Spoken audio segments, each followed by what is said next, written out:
अपनी नोटबुक में नोट कर लीजिए, क्योंकि इस दिन यूपी में तूफान आने वाला है और ये सियासी तूफान सीएम योगी लाने वाले हैं। कुछ ऐसा होने वाला है जिससे पूरा विपक्ष एक साथ चेकमेट हो जाएगा, क्योंकि जब पीएम मोदी पर बात आई है तो सीएम योगी सतर्क हो गए हैं। नारी शक्ति वंदन अधिनियम के गिरने के बाद पीएम मोदी देश के सामने आए और भावुक हुए, जिससे पूरे देश में सैलाब आ गया। आज मैं एक बेहद महत्वपूर्ण विषय पर, विशेषकर देश की माताओं, बहनों और बेटियों से बात करने के लिए आया हूं। आज भारत का हर नागरिक देख रहा है कि कैसे भारत की नारी शक्ति की उड़ान को रोक दिया गया, उनके सपनों को बेरहमी से कुचल दिया गया। हमारे भरसक प्रयास के बावजूद हम सफल नहीं हो पाए। नारी शक्ति वंदन अधिनियम में संशोधन नहीं हो पाया और मैं इसके लिए सभी माताओं, बहनों, उनसे मैं क्षमा प्रार्थी हूं। जहां पीएम नरेंद्र मोदी भावुक हो जाए, वहां पीएम के सिपाही योगी आदित्यनाथ का मोर्चा संभालना स्वाभाविक है। दरअसल योगी आदित्यनाथ सरकार ने अचानक विधानमंडल का विशेष सत्र बुला लिया है। क्या ये सिर्फ एक मीटिंग है या फिर विपक्ष के खिलाफ एक ऐसा निंदा प्रस्ताव आने वाला है कि उनकी कुर्सियां हिल जाएंगी?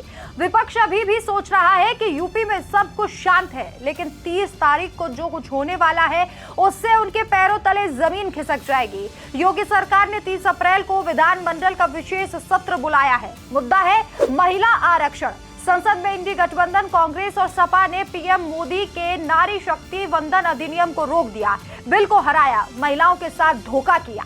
सीएम योगी ने अब जवाब देने का फैसला कर लिया है। यह सत्र सिर्फ चर्चा का नहीं बल्कि विपक्ष की साजिश का पोस्टमार्टम होगा। निंदा प्रस्ताव आएगा और आएगा भी ऐसा कि विपक्ष की सारी चालें बेनकाब हो जाएंगी। जब बात प्रधानमंत्री नरेंद्र मोदी पर आई तो योगी ने पूरा प्लान बिल्कुल झटके से तैयार कर लिया, जिसकी शुरुआत यूपी से हो रही है।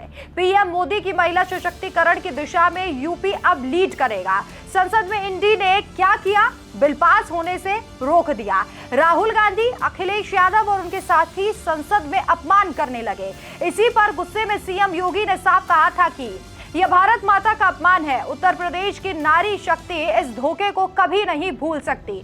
और अब 30 अप्रैल को यूपी विधानसभा और विधान परिषद में योगी सरकार पूरे देश को संदेश देगी कि महिलाओं के साथ कोई छेड़छाड़ नहीं चलेगा। सपा और कांग्रेस ने हमेशा महिलाओं को वोट बैंक बनाया, लेकिन जब सवाल सशक्तिकरण पर आया तो भाग खड़े हुए। अखिलेश यादव की पार्टी ने मुस्लिम महिलाओं का नाम लेकर बिल को उलझाया। कांग्रेस ने पुराने जमाने की सोच भी दिखाई। इंडी गठबंधन ने पीएम नरेंद्र मोदी के हर कदम पर रोड़ा ही अटकाया है, चाहे वो राम मंदिर हो, आर्टिकल 370 हो या फिर महिला आरक्षण वाला बिल हो। लेकिन अब योगी जी का प्लान विपक्ष की कमर तोड़ने वाला है। यूपी से शुरू होकर यह आग पूरे देश में फैलेगी। अब सवाल यह है कि 30 अप्रैल को सदन में क्या होगा? सरकार महिलाओं के कल्याण के 100 से ज्यादा काम गिनाएगी, लड़कियों की शिक्षा, स्वरोजगार और सुरक्षा पर बात होगी और सरकार विपक्ष से पूछेगी कि तुमने संसद में इसे क्यों रोका था।